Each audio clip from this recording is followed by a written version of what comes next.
For this fight, I've wrestled with alligators, I've tussled with a whale, I done handcuffed lightning and put thunder in jail. Fly like a butterfly, sting like a bee. One of the greatest sentiments uttered by an all-time great, a man who made boxing more fun than watching a soap opera. He moved like a lightweight, spoke like a poet, fought like a warrior, and stood like a symbol. Because when you talk about Muhammad Ali, you're not just talking about knockouts and championships. You're talking about a man who defied champions, governments, critics, and even the limits of what a heavyweight was supposed to be. His style was so unique, he made jacked beasts sleep on the floor like corpses. But here's the real question on everyone's mind. Was he the greatest boxer to ever live on the planet? Let's find out more in this video. This poem tells how it feels to be as great as me. This is it, the greatest short poem of all time.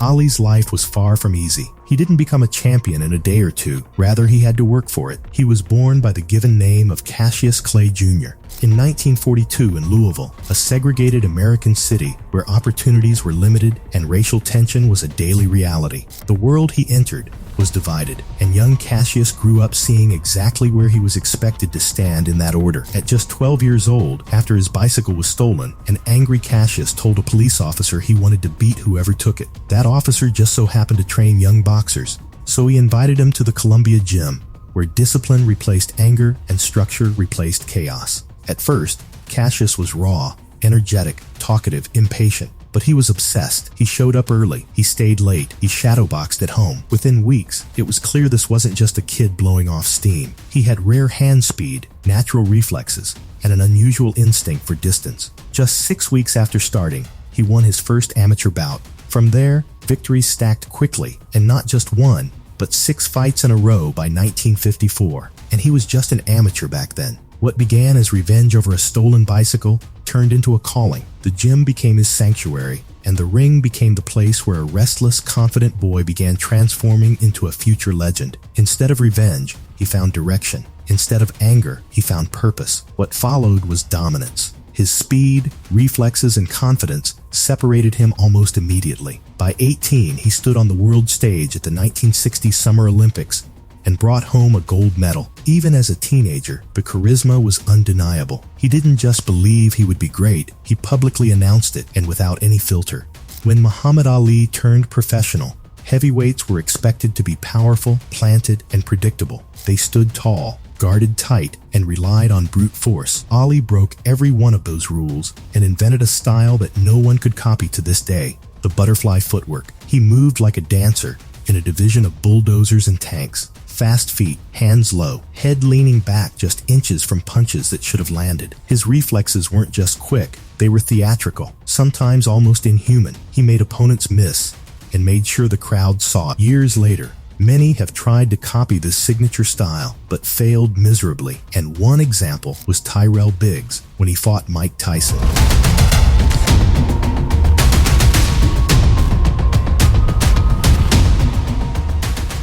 After perfecting his style, Ali came up with something even more entertaining, the Ali Shuffle, a rapid-fire flash of feet mid-ring. This is unexpected. I didn't know you would invite me to do this. Oh, hold it. You must be on the boxing position and just have a little dance like we're boxing and just for 1 second. I have to time it. And for 1 second. Right there. Daring opponents to try something. And when they did, he'd answer with the pull counter, slipping back just enough to avoid a punch and snapping back with a lightning right hand. It was precision disguised as swagger.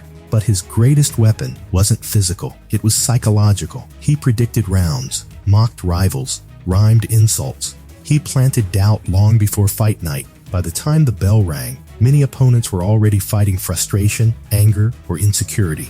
Ali didn't just beat fighters, he unsettled them, and often he won the battle in their minds before he ever threw a punch. But where did it all start, and when did people start noticing this young talent?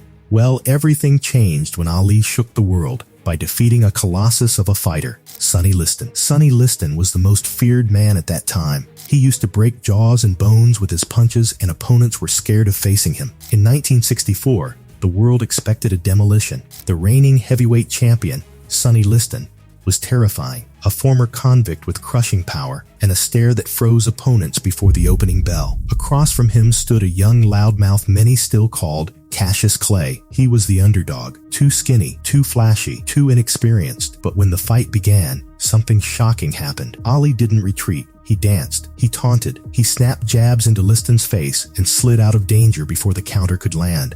Round after round, the feared champion looked slower, confused, frustrated. By the 7th, Liston refused to come out and retired from the fight on his stool, handing Ali the title. The kid had done it. I shook up the world. He roared, and he wasn't exaggerating. Days later, he announced his conversion to Islam and affiliation with the Nation of Islam. Soon after, he discarded his slave name and became Muhammad Ali. It wasn't just a title change.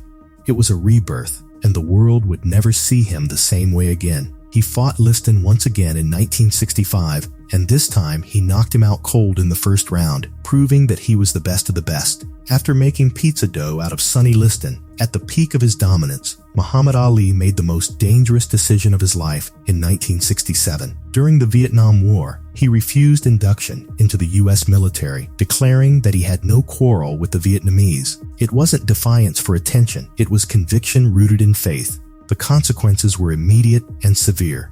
He was stripped of his heavyweight title, his boxing license was suspended, and he was banned from the sport for nearly 4 years, the prime of any fighter's career. He faced a possible prison sentence and became one of the most polarizing figures in America. But under immense global pressure, he did not bend. His faith anchored him. His principles outweighed fame, money, and championships. Ali sacrificed his prime years not for victory in the ring, but for belief, and that courage elevated him from champion to symbol. Moving past this incident, greatness wasn't built in easy fights. It was forged in rivalry, and Muhammad Ali faced the kind of opponents that could have defined any other era. Ali versus Joe Frazier. When Ali returned from exile, the world demanded one question answered: who was the true champion? In 1971, he met Joe Frazier in what was billed as the fight of the century. Two undefeated titans, global attention, political tension, personal animosity. Frazier handed Ali his first professional loss that night, dropping him with a thunderous left hook. But that was only chapter 1. Their trilogy became one of the most brutal in boxing history, culminating in 1975's Thrilla in Manila. Under suffocating heat, both men pushed past exhaustion into something primal. It wasn't just boxing, it was survival. Ali later said it was the closest thing to dying he had ever experienced, and Frazier wasn't the last of his rivals. Another dangerous man was lurking right around the corner, and his name was George Foreman. Who knocks out everybody and no one can whoop him. That's when that little Cassius Clay from Louisville, Kentucky came up and stopped Sonny Liston, the man who annihilated Floyd Patterson twice. He was going to kill me. But he hit harder than George. His reach was longer than George. He was a better boxer than George. In 1974, the iconic Rumble in the Jungle boxing fight was born as Ali proved once again that he was the best. Most people believed Ali would be destroyed. Instead, he unveiled genius, the rope-a-dope. Leaning back on the ropes, absorbing punishment, letting Foreman punch himself into exhaustion. Round by round, he calculated, waited. Then in the 8th, he struck. A perfectly timed combination that dropped the seemingly invincible champion.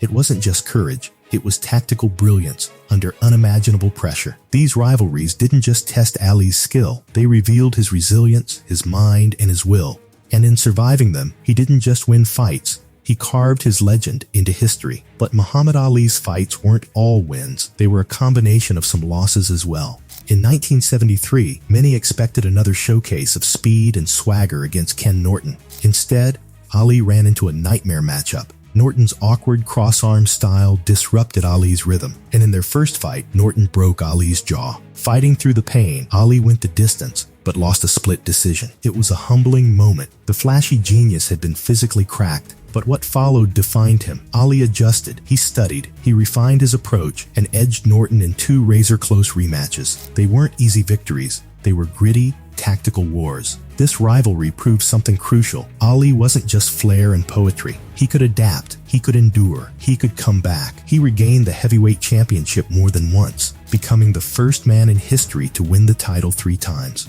Across 61 professional fights, he won 56-37 by knockout, facing and defeating multiple Hall of Fame opponents in the process. But years of fighting brutal fights inside the ring took a heavy toll on his body. Especially the trilogy against Joe Frazier changed his body forever. Muhammad Ali began showing signs of Parkinson's disease in the early 1980s, not long after the final stretch of his career. By the time he fought Larry Holmes in 1980, his speech had slowed and his reflexes were no longer the same. Many observers later said the signs were already there. Ali officially retired after fighting Trevor Berbick in 1981 in the Bahamas. Berbick wasn't liked by the fans since he played a foul game, sneakily attacking the back of the head of Muhammad Ali. That bout would be the final fight of his legendary career. Ali, once the fastest heavyweight in history, looked diminished, slower, less fluid, unable to summon the magic that had defined him. He lost by unanimous decision, bringing an end to a 20-year professional journey. In 1984, he was officially diagnosed with Parkinson's. While doctors have never claimed boxing was the sole cause, repeated head trauma is widely believed to have contributed. The irony was heartbreaking. The man once celebrated for lightning reflexes and poetic speech now faced tremors and physical limitations. Yet even in illness, Ali showed resilience. He became a global symbol of courage, lighting the Olympic torch in 1996 and dedicating much of his later life to humanitarian work. So what did you think? Was Muhammad Ali the greatest boxer to ever live? Comment your thoughts below and let your opinion count among many others. And subscribe for more content like this.